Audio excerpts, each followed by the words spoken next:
আসসালামু আলাইকুম। কেমন আছেন সবাই? আশা করি অবশ্যই ভালো আছেন। তো আজকে আমাদের আলোচনার বিষয় হচ্ছে প্যানাল কোড। তো প্যানাল কোডের মধ্যে আজকে আমরা দেখব যে সম্পত্তি বা প্রপার্টি রিলেটেড কি কি অপরাধ আছে যেগুলা থেকে আমাদের বার কাউন্সিল, এমসিকিউ, ভাইবা, লিখিত সব জায়গায় গুরুত্বপূর্ণ। তো আজকে টোটাল আমরা অফেন্স এগেইনস্ট প্রপার্টি রিলেটেড জিনিসটা দেখব। তো আপনার দায়িত্ব হচ্ছে যে শাস্তিটা বাদ দিয়ে প্রথমে অপরাধটা কাকে বলে, অপরাধের উপাদান কি আছে এটা আগে মনে করার চেষ্টা করবেন। যখন আপনি দেখবেন যে না আপনি অপরাধটা চিনতে পারতেছেন, ধারা নাম্বারটা মনে পড়তেছে, অপরাধের উপাদান আপনি বুঝতে পারছেন, তখন গিয়ে চাইলে আপনি শাস্তিটা দেখতে পারেন, না হলে নর্মালি আপনার দেখার দরকার নাই। তো আমরা তাহলে শুরু করি আজকের ক্লাস। এখানে আমরা যে জিনিসটা দেখব সেটা হচ্ছে যে বাংলাদেশে আমাদের যে প্রপার্টিগুলো আছে এগুলোর বিরুদ্ধে কত প্রকারের আসলে অপরাধ হইতে পারে। তো টোটাল আমরা যদি দেখি অন এভারেজে 9 প্রকারের অপরাধ দেওয়া আছে এখানে আমাদের, এরপরেও আরো কিছু আছে, তবে মেইন হচ্ছে আমাদের 9টা। আপনার দায়িত্ব হচ্ছে প্রথমে বাংলা নাম প্লাস ইংরেজি নাম এইটাই আগে মুখস্থ করবেন, যে কয় প্রকারের অপরাধ, তার বাংলা নামটা এবং ইংরেজি নামটা। আর এই চ্যাপ্টার নাম্বারটা মনে রাখবেন, মাঝে মধ্যে আপনার এটাও একটা এমসিকিউ আসতে পারে যে অপরাধ রিলেটেড যে সমস্ত পেনাল কোডে অপরাধ আলোচনা করা হয়েছে প্রপার্টি রিলেটেড কত চ্যাপ্টারে আলোচনা করছে। তো এটা হচ্ছে আমাদের চ্যাপ্টার নাম্বার হচ্ছে 17, সেকশন নাম্বার 378 থেকে নিয়ে 462 পর্যন্ত।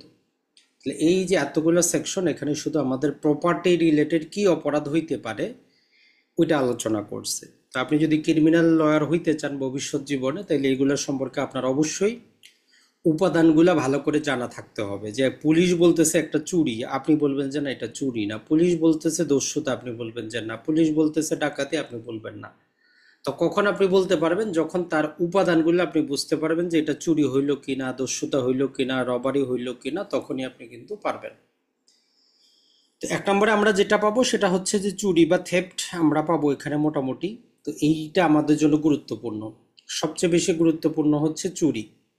এখন এই চুরি বা থেফট যদি আপনি বুঝতে পারেন, আপনার জন্য মোটামুটি পেনাল কোডের অনেকটা সহজ হয়ে যাবে। এরপরে যেটা চাঁদাবাজি, যদিও চাঁদাবাজি নর্মালি এটা আমরা কথ্য ভাষায় ব্যবহার করি, সাহিত্যের ভাষায় বলা হয় যে বলপূর্বক আদা, আর ইংরেজিতে হচ্ছে এক্সটর্শন করা। তারপরে চাঁদাবাজিটা মনে রাখবেন আপনি। এরপরে আসবো আমরা দস্যুতা বা রবারি, এরপরে হচ্ছে ডাকাতি। তো যদিও মূলত এই 4টা অপরাধ আমরা পড়লাম, তো মূলত এটা হচ্ছে যে আমরা যদি বলি দুইটাই অপরাধ। আমরা যখন ভিতরে দেখব বলবো যে চুরিটাই দস্যুতা হবে, চাঁদাবাজিটাই দস্যুতা হবে, আর এই দস্যুতাগুলা 5 বা 5-এর বেশি ব্যক্তি মিলে করলেই সেটা ডাকাতি হবে। তার মানে চুরি আর চাঁদাবাজির উপাদান যদি আমরা মনে রাখতে পারি, তাহলে দস্যুতা আর ডাকাতি পড়ার আমাদের দরকার নেই। আমরা বুঝবোই যে কোনটা দস্যুতা কোনটা ডাকাতি।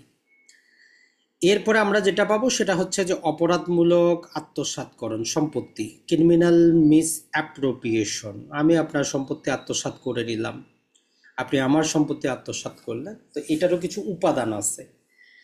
আরেকটা পাবো আমরা বিশ্বাসভঙ্গ, অপরাধমূলক বিশ্বাসভঙ্গ, সংক্ষেপে আমরা বলি যে CBT, criminal breach of trust.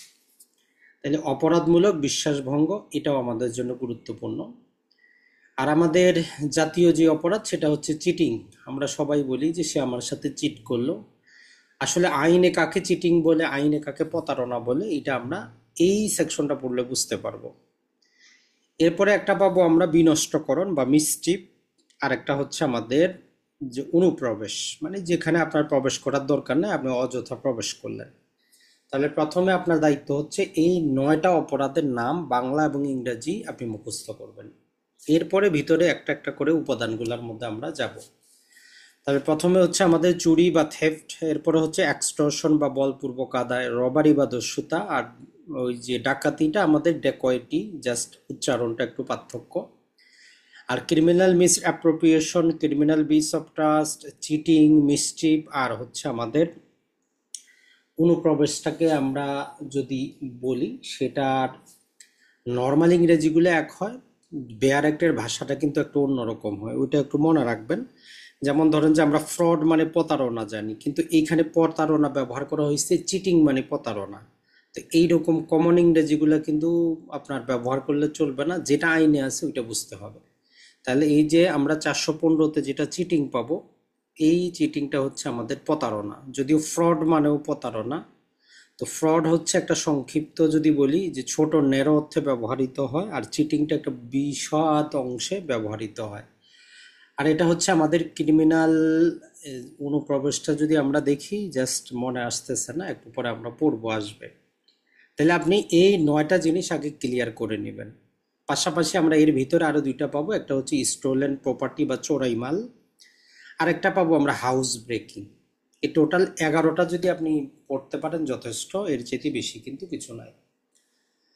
তো এখন আসি আমরা চুরিটা বুঝি। চুরি নর্মালি আমরা সবাই জানি, আমাদের আশেপাশে আমরা চুরি শব্দটা এত শুনছি, চুরি আমরা সবাই বুঝি। এখন জাস্ট শুধু ওই বোঝার মধ্যে কোনো ভুল আছে কিনা এটা আপনি জাস্ট একটু যাচাই করবেন। তো দেখেন আমরা হাত দিয়েই চুরি করি, কিন্তু চুরি ম্যাক্সিমাম হাত দিয়েই করা হয়, কারণ চুরি হাত দিয়েই করতে হবে মোটামুটি। আমরা যদি বলি তো হাতের মধ্যে আমাদের 5টা আঙ্গুল যেহেতু আছে, চুরির মধ্যে 5 শব্দটা বারবার ব্যবহার হবে, কারণ চুরির উপাদান পাবো আমরা 5টা, চুরির জন্য সেকশন পাবো 5টা, চুরির ব্যাখ্যা পাবো আমরা 5টা। তার মানে এই 5-এর মাধ্যমে আমরা চুরি মনে রাখতে পারবো। তো ওয়ান বাই ওয়ান আসেন আমরা একটু দেখার চেষ্টা করি। তো চুরিতে সর্বপ্রথম আমাদেরকে বলতেছে যে অসাধু উদ্দেশ্য থাকবে। এখন এই ডিসঅনেস্টলি বা অসাধু উদ্দেশ্য কাকে বলে, ওইটা কিন্তু আমরা অলরেডি পেনাল কোডের প্রথম অংশে পড়ে এসেছি, যে যেই ক্ষতি আপনার হওয়ার কথা না আইনগতভাবে, যদি আমি যদি আপনার সেই ক্ষতিটা করি, তার মানে আমি অসাধু উদ্দেশ্যে কাজটা করলাম।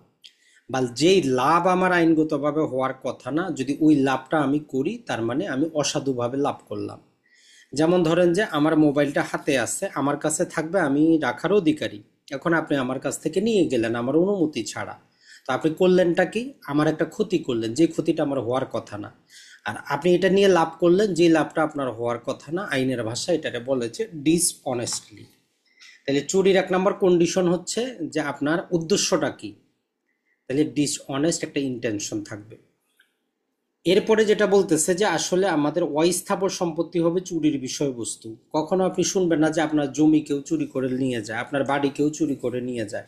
চুরি কি করে, আপনার ঘড়ি, মোবাইল, মোটরসাইকেল। তার মানে আপনি জানেন মুভেবল প্রপার্টি হচ্ছে চুরির বিষয়বস্তু। ইমুভেবল প্রপার্টি চুরি করা যায় না। তাহলে 2 নম্বর উপাদান আমরা পাইলাম। 3 নম্বর বলতেছে যে আপনার কনসেন্ট ছাড়া, আপনার অনুমতি ছাড়া নিয়ে যাবে। যদি আপনাকে বলে কয়ে নিয়ে যায়, এটা তাহলে চুরি হবে না। আর 4 নম্বর বলতেছে যে এটা অবশ্যই অবশ্যই কারো একটা দখলে থাকবে। সেটা আপনার সরাসরি দখল হইতে পারে বা অনুমান নির্ভর হইতে পারে। যেমন আপনার বাড়ির মধ্যে যে জিনিসগুলো আছে আইনের ভাষায় ওগুলো আপনার দখলে আছে, যদিও বাস্তবে আপনি হাতের মধ্যে রাখেন নাই, কিন্তু আপনার বাসার মধ্যে বাড়ির আশেপাশে যা কিছু আছে সব আপনার দখলে।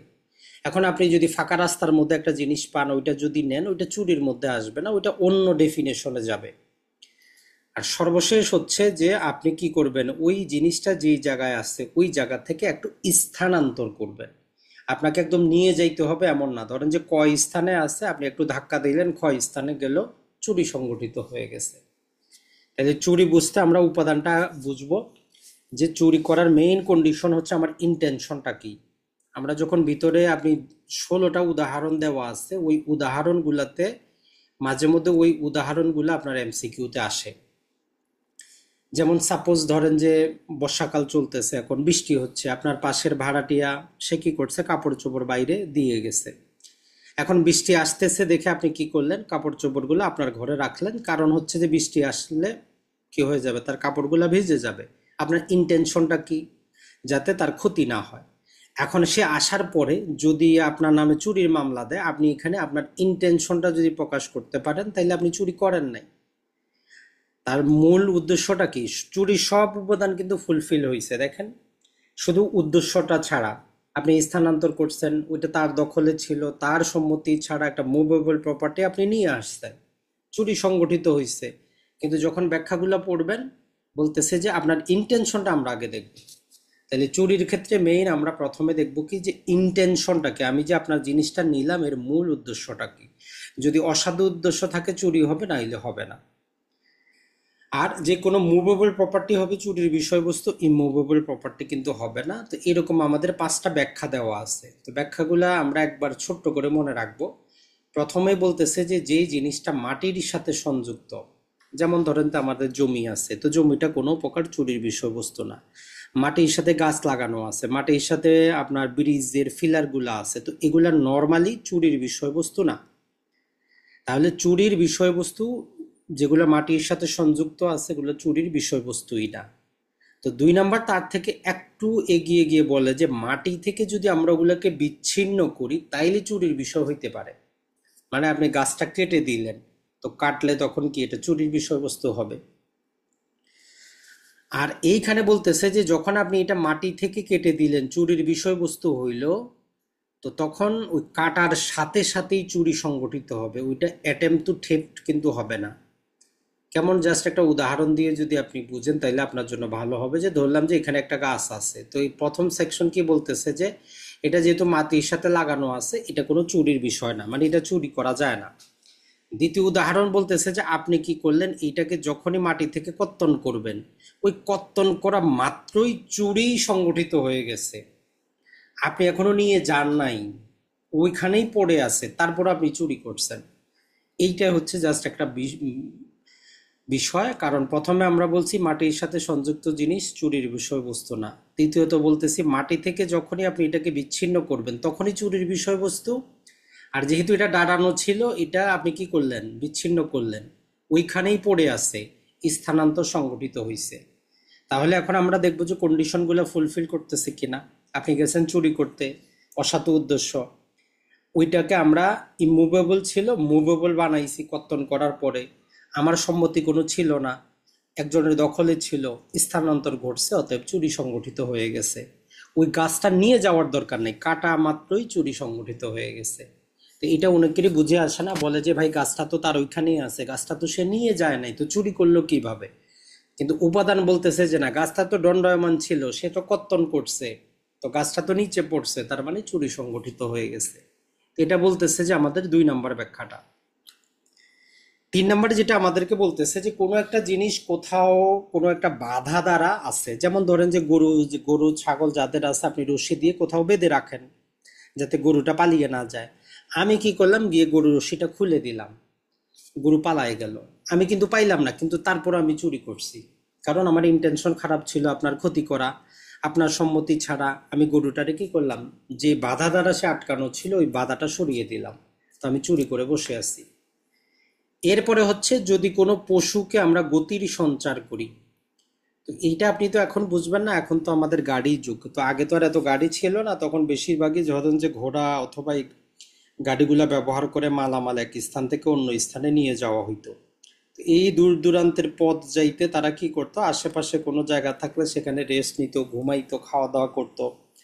আর এটার মধ্যে থাকতো মূল্যবান জিনিসপত্র, টাকা পয়সা, এক জায়গা থেকে আরেক জায়গায় নিয়ে যাওয়ার জন্য। এখন আপনি সরাসরি না গিয়ে আপনি কি করলেন, দূর থেকে ধরলাম যে ওই যে ঘোড়াটাকে গরুটাকে কোনো একটা খাবার কোনো কিছু দিয়ে তাকে ইন্টাইস করলেন, প্রলুব্ধ করলেন, যাতে আপনার দিকে চলে আসে সমস্ত জিনিস নিয়ে। আপনি কিন্তু বাস্তবে তার কাছে জানো নাই, তারে ধরেনও নাই, আপনি দূর থেকে ওই ঘোড়াটাকে পশুটাকে ইন্টাইস করতেছেন যাতে সে গতির সঞ্চার করে আপনার দিকে আসে। যখনই আপনার দিকে সে আসা শুরু করলো, চুরি সংগঠিত হয়ে গেছে। বাস্তবে আপনার আসার দরকার নাই, আপনার পাওয়ারও দরকার নাই, আপনি চুরি করে বসে আছেন। তাহলে এই 5টা ব্যাখ্যা আপনি একটু মনে রাখবেন, মাঝে মধ্যে এমসিকিউর মধ্যে আপনার বিশ্লেষণধর্মী জায়গায় সেগুলো দিতে পারে। তাহলে একবার আবার যদি আমরা রিক্যাপ করি, যে জিনিসটা মাটির সাথে সংযুক্ত আছে ওই জিনিসটা চুরি করা যায় না, এটা 1 নাম্বার ব্যাখ্যা বলতেছে সাধারণ কথাবার্তা। 2 নাম্বার বলতেছে যে না, মাটির সাথে জিনিসও চুরির বিষয়বস্তু হইতে পারে যখন আমরা এটাকে মাটি থেকে কর্তন করব, পৃথক করে দিব। আর পৃথক করা মাত্রই চুরি সংগঠিত হয়ে যাবে। কোনো জিনিস যেটা কোনো বাধা দ্বারা আটকানো আছে, যদি বাধাটা আমরা সরিয়ে দেই তাহলে চুরি সংগঠিত হবে। কোনো পশুকে যদি আমরা কোনো প্রকার ভাবে তার মধ্যে গতির সঞ্চার করি, মানে যেটা ধরেন যে বসা ছিল সে যদি চলা শুরু করে, যেটা চলতেছিল সেটা যদি তার দিক পরিবর্তন করে, তাহলে আমরা চুরি সংগঠিত করেছি। আর এই যে আমরা বললাম আপনার সম্মতি ছাড়া, বলতেছে যে সম্মতি 2 প্রকার হইতে পারে, এক্সপ্রেস এবং ইমপ্লাইড। ধরেন যে আপনি আমার বাসায় আসেন, আমার বইপত্র পড়েন, সব সময় আসেন, একসাথে গ্রুপ স্টাডি আপনি করেন। তো এটাতে একটা আমার কি আছে, এখানে আমার সম্মতি আছে যে আমার বই সই যা আছে আপনি নিবেন, পড়বেন, এই পর্যন্ত আছে বলা যায়। আপনি যদি আমার একটা বই আমাকে না বলে নিয়েও যান, তখন এটা আমরা চুরি হিসাবে ধরে নিব না। কিন্তু যখন ধরেন যে আপনি আমার বাসায় তেমন যান না, যাওয়ার কোনো সুযোগ নেই, হঠাৎ করে আপনি একদিন গেলেন, আমাকে না বলা ছাড়া একটা বই নিয়ে চলে গেলেন, নিয়ে আপনি কি করলেন, আপনার ইন্টেনশনটা এখন আমরা দেখব যে আপনার ইন্টেনশন এরকম বই বাজারে পাওয়া যায় না, তো আমি তো আর দেখি নাই, আপনি এটা আর দিবেন না, তখন আপনি চুরি করে বসে আছেন। তো এই জন্য বলতেছে যে সম্মতিটা প্রকাশ্য হইতে পারে, ইমপ্লাইডও হইতে পারে। অথবা ধরুন যে আপনার একটা দোকান আছে, দোকানে একটা কর্মচারীও আছে, এখন আপনি আমারে পারমিশন দিচ্ছেন যে এই জিনিসটা ঠিক আছে, আপনি আসতে পারেন, বসতে পারেন, নিতে পারেন। এখন ওই দিন আপনি নাই, আমি যে দিন গেলাম আপনি নাই। এখন আপনার দোকানের ছেলেটা পারমিশন দিতে পারে কি পারে না, কথা হচ্ছে যে সেও পারে। এই হচ্ছে আমাদের পাঁচটা ব্যাখ্যা। আর এই হচ্ছে আমাদের পাঁচটা উপাদান, যে চুরির জন্য আমার পাঁচটা জিনিস লাগবে। ইন্টেনশনটা মেইন জিনিস, মুভেবল প্রপার্টি হবে, ওই ব্যক্তির কনসেন্ট থাকবে না, কারো দখলে সেটা থাকবে, আমি সেটার মধ্যে কি করব, স্থানটা পরিবর্তন করব। আপনার যদি সময় থাকে এই 16টা ব্যাখ্যা আমরা বাংলাতে দিয়ে দিব, উদাহরণ আছে, আপনি এগুলো একটু পড়বেন। খুবই ইন্টারেস্টিং একটা জিনিস আছে, যেমন ধরেন যে আপনি কারো বাসায় বেড়াইতে গেছেন, আপনার বন্ধুর বাসায়, ভাবির বাসায়, ভাইয়ের বাসায়, একটা জিনিস আপনার পছন্দ হয়েছে। এখন আপনার মনে হইলো যে আমি এটা তো এখন নিতে পারবো না, কিন্তু জিনিসটা আমার দরকার।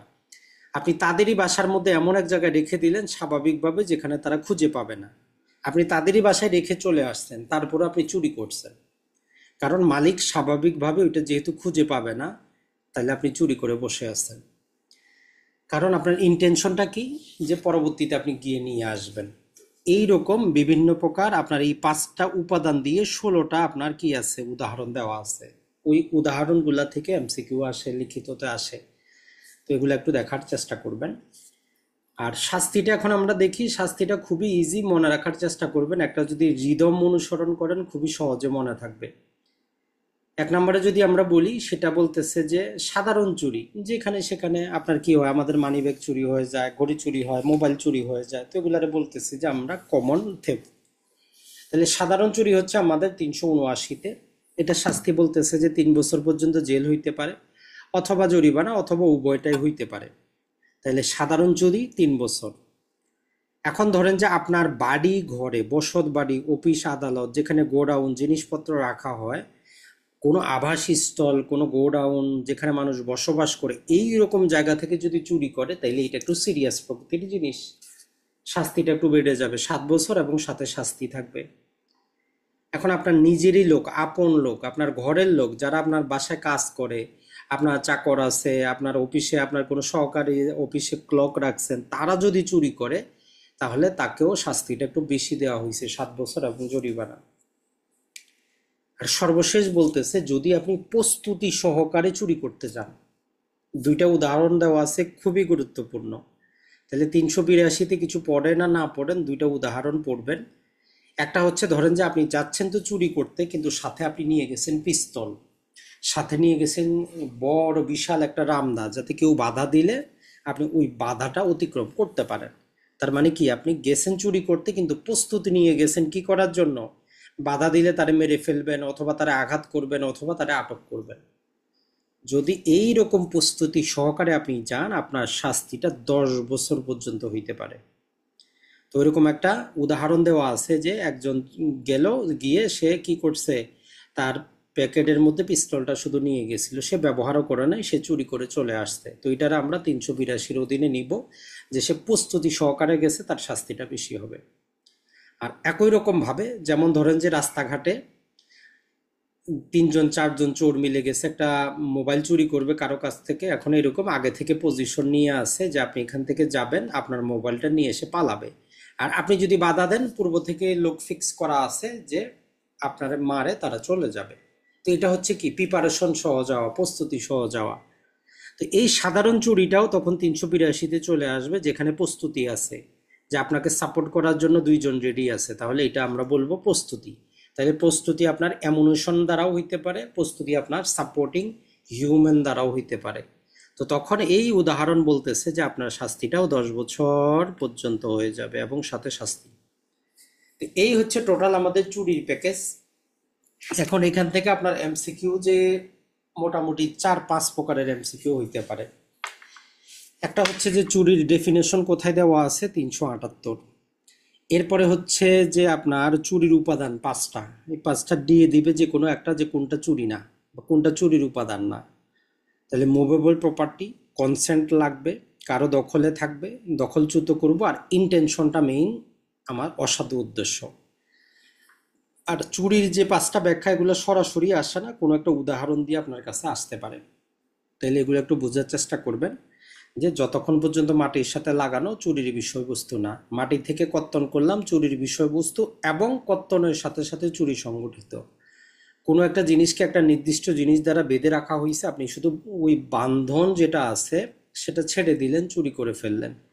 কোনো পশুর মধ্যে যদি গতির সঞ্চার করেন বা গতির পরিবর্তন করেন, আপনি চুরি করলেন। আর এই যে সম্মতি, সম্মতি 2 প্রকার হইতে পারে, এক্সপ্রেস, ইমপ্লাইড। আর 16টা উদাহরণ আছে, ওই উদাহরণগুলোতে পৃথক কিছুই বলা নাই। এই উপাদানগুলা কোথাও দেখবেন যে উদ্দেশ্যটা হচ্ছে ভালো, যেমন 2টা কমন উদ্দেশ্য আছে। ধরেন যে একজন ব্যক্তি আর স্বামী আর স্ত্রী 2জন, 2টা উদাহরণ দেওয়া আছে, যদিও সেখানে প্রেমিকা শব্দটা ব্যবহার করা আছে। তো সে কি করলো, ধরেন যে তার স্বামীর বা ওই লাভারের অনুমতি ছাড়া একজন গরিবকে সে খাবার দিল, বস্ত্র দিল, গরিব মানুষ, সে দিয়ে দিছে, অনুমতি নেয় নাই। তো এটা চুরি হবে কিনা? কথা হচ্ছে যে না, কারণ ইন্টেনশনটা ভালো। কিন্তু একই রকম জিনিস ধরেন যে এই স্বামী স্ত্রীর মধ্যেই স্ত্রী হয়তো কারোর সাথে পরকীয়া করে, তার প্রেমিককে স্বামীর একটা দামি ঘড়ি সে উপহার দিয়ে দিল, তাহলে এটা এখন চুরি হইল কিনা? তো মূল কাহিনীটা হচ্ছে যে হ্যাঁ, এটা অবশ্যই চুরি। কারণ স্বাভাবিকভাবে এই পুরুষ যখন গরিবকে যদি সে দেয়, স্বাভাবিকভাবে সে কিছু মনে করবে না, গরিব মানুষ, সে ভালো উদ্দেশ্যে দিছে। কিন্তু সে যখন তার লাভারকে দিচ্ছে, দামি একটা জিনিস দিচ্ছে, তো এটা চুরির অন্তর্ভুক্ত হবে। তো এইরকম অনেকগুলো উদাহরণ দেওয়া আছে, 16টার মতো উদাহরণ আছে। ম্যাক্সিমামই হচ্ছে আপনার উদ্দেশ্যটা কি আর কনসেন্টটা কি, এই দুটাই, আর কিছু কিন্তু না। তো বাংলাটা একটু পড়ে নেবেন, আমরা পিডিএফ এর মধ্যে এই 16টা উদাহরণ দিয়ে দিব, 2 লাইনই মাত্র, আর কিছু না। আর শাস্তিটা জাস্ট এভাবে মনে রাখবেন যে সাধারণ চুরি 379, 3 বছর, বসত বাড়ি থেকে অথবা নিজের লোকে চুরি করলে 7 বছর, আর প্রস্তুতি সহ চুরি করলে 10 বছর। তাহলে 3 বছর, 7 বছর, 10 বছর, তিনটা আমরা পাচ্ছি। এইটা একটু মনে রাখবেন, এইটা হচ্ছে একটা টোটাল প্যাকেজ। এটা থেকে একটা এমসিকিউ আপনি আশা করতেই পারেন, একদম 100% যে একটা এমসিকিউতে আপনার থাকবেই। এখন চলে আসি আমরা চুরির পরের ধাপ, সেটা হচ্ছে যে আমাদের এক্সটর্শন বা বলপূর্বক আদায়। এখন এই বলপূর্বক আদায়কে স্বাভাবিক ভাষা আমরা বলি যে চাঁদাবাজি। আমরা চাঁদাবাজি শব্দটা শুনতেই কিন্তু বেশি অভ্যস্ত আমাদের আশেপাশে। রাজনৈতিক দলগুলা দেখবেন যে আপনি কি করেন, দোকান করেন গ্রামের মধ্যে অথবা শহরে, বলে যে প্রতি মাসে এত টাকা দিতে হবে, নাহলে দোকান বন্ধ করে দিবে। তো জিনিসটা কি হচ্ছে? চাঁদাবাজি। অথবা বলে যে প্রতি মাসে মাসে, যেমন ধরেন যে জামাতে ইসলামের হালাল তরিকা বের করছে যে প্রতি মাসে এত টাকা করে দিতে হবে, সাবস্ক্রিপশন যাকে বলে, অথবা বলতে পারেন ডোনেশন। এইগুলো হচ্ছে চাঁদাবাজির অন্তর্ভুক্ত।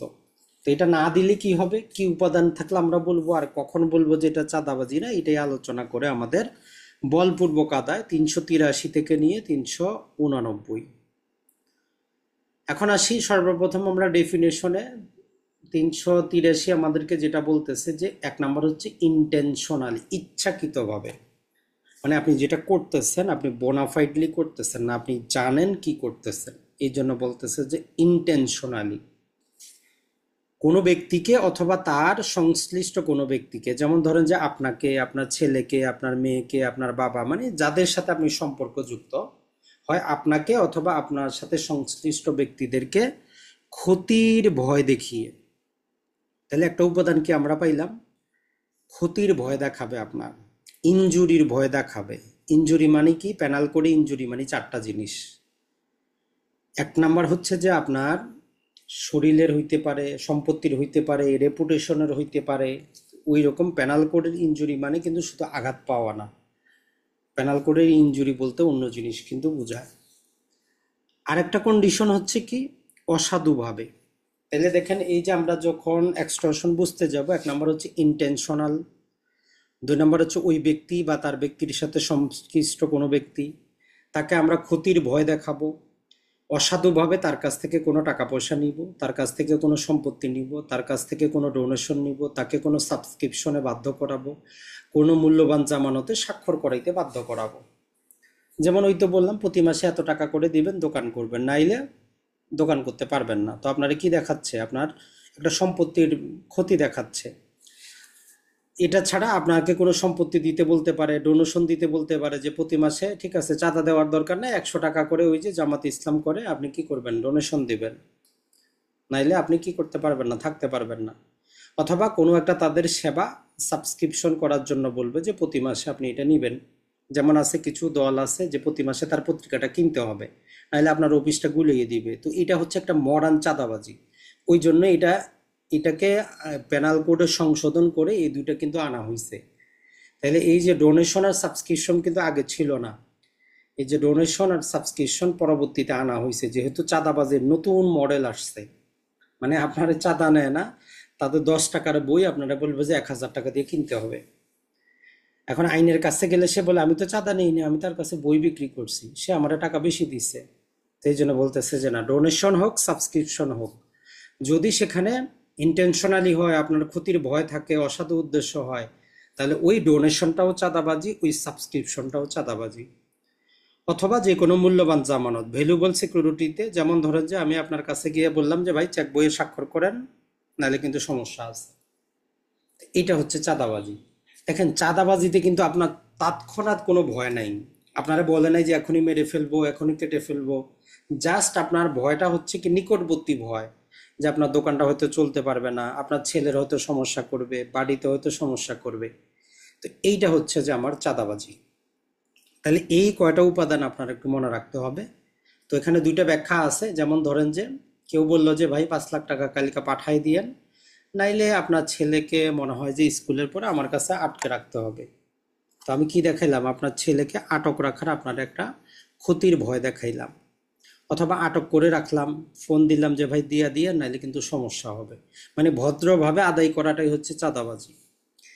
যেমন ধরেন যে আপনার কোনো ফসল হইছে, ফসলের বললাম যে ঠিক আছে আপনি তো আম বাগানটা ভালো হইছে, আমার বাসায় 4 মণ পাঠাই দিয়ে, নাইলে কিন্তু আম একটাও থাকবে না। আমি ফসলের ক্ষতি দেখাইলাম, তো এটাও এক প্রকারের চাঁদাবাজি। অথবা আঘাতের ভয়, তো এটা ব্যাখ্যার মধ্যে দেওয়া আছে। তো আশা করি আপনি বুঝতে পারছেন যে ভয় ভীতি দেখাবো, কিন্তু তৎক্ষণাৎ ইমিডিয়েট কোনো কি থাকবে না, ভয় থাকবে না, কিন্তু ভয়টা আছে। তো এটা হচ্ছে চাঁদাবাজি। এখন চাঁদাবাজির সাধারণ শাস্তিটা মনে রাখলে যথেষ্ট, বাকি কিছু দরকার নাই। তো এটা বলতেছে যে 3 বছর অথবা জরিমানা অথবা উভয়টা হতে পারে। বাকি অন্য শাস্তিগুলো আমাদের দরকার নাই, ওটা না পড়লেও চলবে। এখন চলে আসি, আমরা চুরিও পড়ছি, চাঁদাবাজিও পড়ছি, তাইলে এবার রবারি বা দস্যুতা পড়ি, যে দস্যুতা জিনিসটা কি। তো 390 আমাদেরকে বলতেছে যে ভাই দস্যুতা নিজে কিছুই না। চাঁদাবাজিটাকে আমরা একবার দস্যুতা বলবো, আবার কখনো চুরিটাকে দস্যুতা বলবো। তাইলে দস্যুতা নিজে কোনো অপরাধ না, চুরিটার নামেই দস্যুতা হইতে পারে, চাঁদাবাজিটার নামও দস্যুতা হইতে পারে। তাহলে কখন হবে? তো চুরির ক্ষেত্রে বলতেছে যে চুরি করার 3টা সময় যদি আমরা 3টা কাজ করি, ওই চুরিটার আর চুরি থাকে না, ওইটার নাম হয় দস্যুতা। তাহলে চুরি করার 3টা সময় যদি 3টা কাজ করি, তো কি কি সময়? একটা হচ্ছে আপনি চুরি করতে যাবেন, এই প্রস্তুতি নেওয়ার সময়, মানে এখনো চুরি শুরু করেন নাই, শুরু করবেন এই সময়। চুরি করতেছেন যতক্ষণ পর্যন্ত জিনিসপাতিগুলো নিচ্ছেন ওই সময়। চুরি করে চোরাই সম্পত্তি নিয়ে আপনি ফেরত আসতেছেন, এই 3টা সময়। তাহলে চুরি করতে যাওয়ার সময়, চুরি করার সময়, চুরি করে ফেরত আসার সময় যদি আপনি 3টা কাজ করেন, কি কাজ? কাউকে মৃত্যুর ভয় দেখান, কাউকে আঘাত ভয় দেখান, অথবা অবৈধ আটক করান, এই রকম যদি আপনি ভয় ভীতি দেখান, ওই চুরিটার নাম আর চুরি থাকে না, ওই চুরির নাম তখন দস্যুতা হয়। এখন ধরেন যে তাইলে রাতের বেলা আপনার বাসায় একজন চোর আসলো, স্বাভাবিকভাবে আমরা যেটা বলি যে আপনার বাসায় ঢুকছে, কিছু একটা জিনিস নিয়ে যাচ্ছে, আপনি বাধা দিলেন, সে উল্টা আপনারা তখন কি করলো, বাধা দিল, মৃত্যুর ভয় দেখাইলো, আপনারা আটকের ভয় দেখাইলো।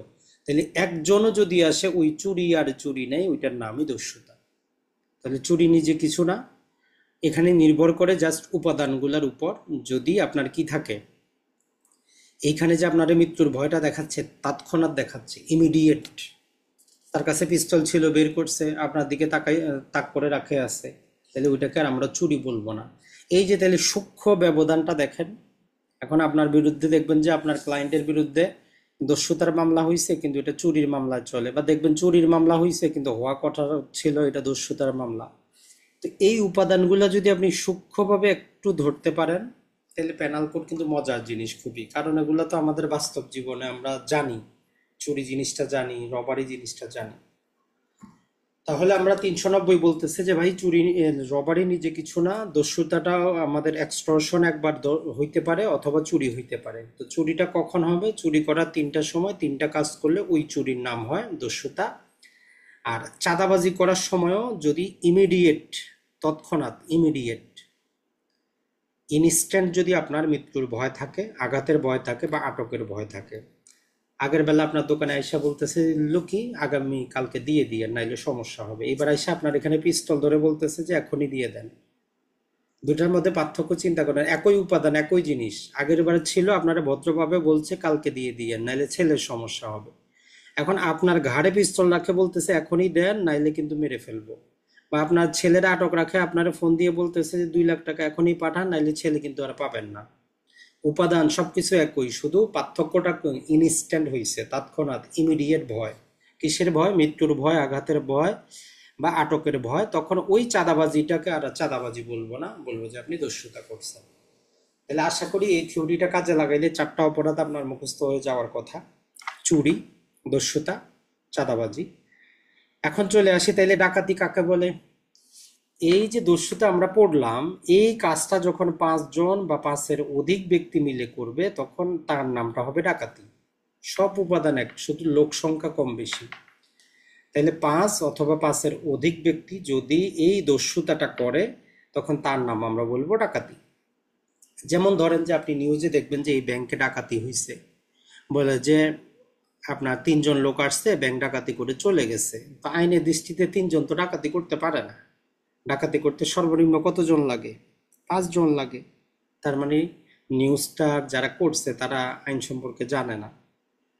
আবার এমনও হইতে পারে যে ধরেন যে 3 জন তো আসছিল কিন্তু পিছনে 2 জন ছিল সহায়তা করছে।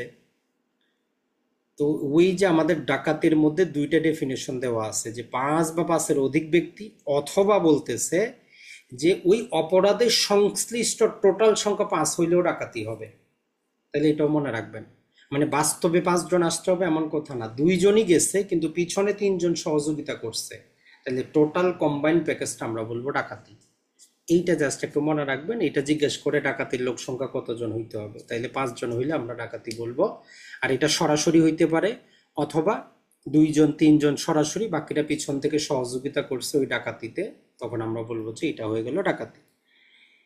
এটার মধ্যে আমরা একটা কি পড়ছি, ওই যে 403 ধারা পড়ে আসছি আমরা সিআরপিসিতে, ডবল জিও পার্টির ক্ষেত্রে এইটা একটা কিন্তু ব্যবধান ছিল।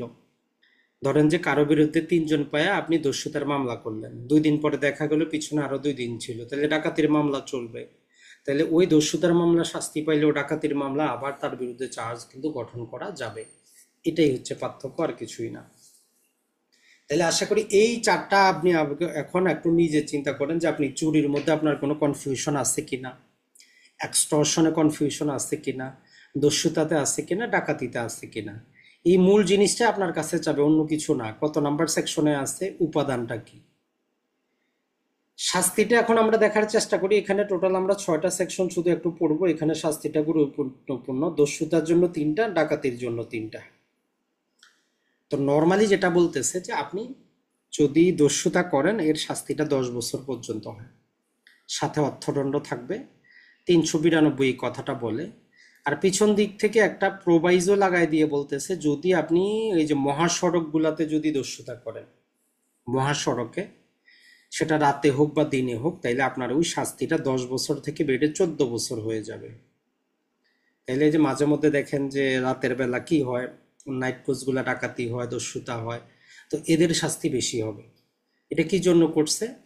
আগে যেটা হইতো এখন তো কম হয়, আগে এই মহাসড়কে ডাকাতিটা বেশি হইতো, তো এই জন্য তারা এটা ইনক্লুড করে দিয়েছে 14 বছর পর্যন্ত।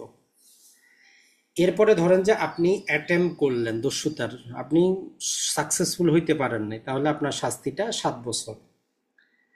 আর আপনি দস্যুতা করতে গিয়ে যদি ওই ব্যক্তিকে কোনোভাবে আঘাত করেন তাহলে আপনার শাস্তি যাবজ্জীবন এবং সাথে জরিমানা। এই 3টা সেকশন একটু পড়বেন তাহলে। 92-তে হচ্ছে দস্যুতা আপনি করে ফেললেন 10 বছর, রাতের বেলা করতে যাবেন 14 বছর, যদি দস্যুতার চেষ্টা করেন 7 বছর, দস্যুতা করতে গিয়ে কাউকে আঘাত করাইছেন, সে বডিলি আঘাত পাইছে, তাইলে আপনার শাস্তি যাবজ্জীবনও হইতে পারে। ডাকাতির ক্ষেত্রে আসি, এখন ওই একই অপরাধ দেখেন যে এটার মধ্যে পার্থক্যটা তাহলে চিন্তা করেন, একই অপরাধ করছে, এখানে ধরলাম 4 জন ব্যক্তি মিলে, আর যখনই শুধু আরেকজন ব্যক্তি যুক্ত হয়ে যাবে 5 জন, তাহলে ওই একই অপরাধের শাস্তি যা দেখেন যে যাবজ্জীবন। তাহলে মূল পার্থক্যটা এখানেই। দস্যুতার মামলা ম্যাজিস্ট্রেট বিচার করতে পারে, ডাকাতির মামলা দায়রা আদালত বিচার করে। তাহলে একটার কারণে কত কিছু চেঞ্জ হয়ে যায়। তাহলে এখানে দেখেন যে 395, যদি আপনি ডাকাতি করেন যাবজ্জীবন অথবা 10 বছর এবং সাথে জরিমানা থাকবে। আর সবচেয়ে গুরুত্বপূর্ণ যেটা, সেটা হচ্ছে 396, ডাকাতি করতে গিয়ে যদি আপনি হত্যা করেন। দেখেন, ডাকাতি করা অপরাধ, হত্যা করা অপরাধ, দুইটা পৃথক জিনিস। এখন আপনি করছেন ডাকাতি করতে গিয়ে হত্যা করছেন, তো এই জন্য একটা পৃথক সেকশনই তারা বানায় দিচ্ছে যে দুইটার মধ্যে চার্জ গঠনের দরকার নাই, আপনি একটাই 396 অধীনে চার্জ গঠন করেন। কেউ যদি ডাকাতি করতে গিয়ে হত্যা করে, তাহলে মৃত্যুদণ্ড হইতে পারে আপনার সর্বোচ্চ শাস্তি, সাথে অথবা যাবজ্জীবন অথবা 10 বছর এবং সাথে জরিমানাটা থাকবে। এখন আসি আমরা নর্মালি পেনাল কোডে যেটা হয়, একটা অপরাধের 4টা ধাপ আছে। আমরা যেটা বলছি, 1 নাম্বার হচ্ছে আপনার প্রথমে আসে মেন্সট্রিয়া, মানে আপনি অপরাধ করবেন, মনের মধ্যে ইচ্ছা জাগছে যে আপনি অপরাধটা করবেন, আইনের ভাষায় এটারে বলে যে মেন্সট্রিয়া। এরপরে আপনি কি করবেন, প্রিপারেশন নিবেন, কাউরে আপনি হত্যা করবেন, গুলি কিনবেন, বিষ কিনবেন বা কিছু একটা করবেন, মানে তাও লাঠি নিবেন, তারে মারবেন, প্রিপারেশন। তো পেনাল কোডের 99% অপরাধ প্রিপারেশন পর্যন্ত অপরাধ না, কিন্তু 3টা সেকশন আছে যেগুলো প্রিপারেশন পর্যায়ে অপরাধ। এর মধ্যে একটা হচ্ছে ডাকাতি। তাহলে ডাকাতির প্রস্তুতি অপরাধ।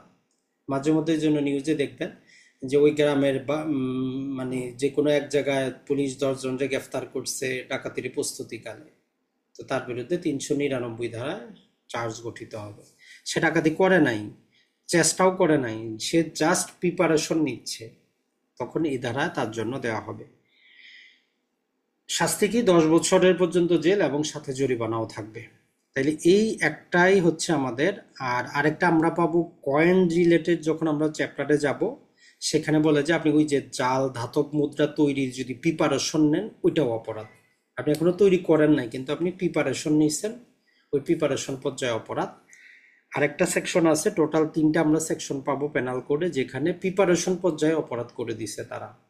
কারণ ডাকাতি তখন বেশি ছিল যাতে কমে যায়, জাল মুদ্রা এখনো মানুষ বেশি তৈরি করে যাতে না করে।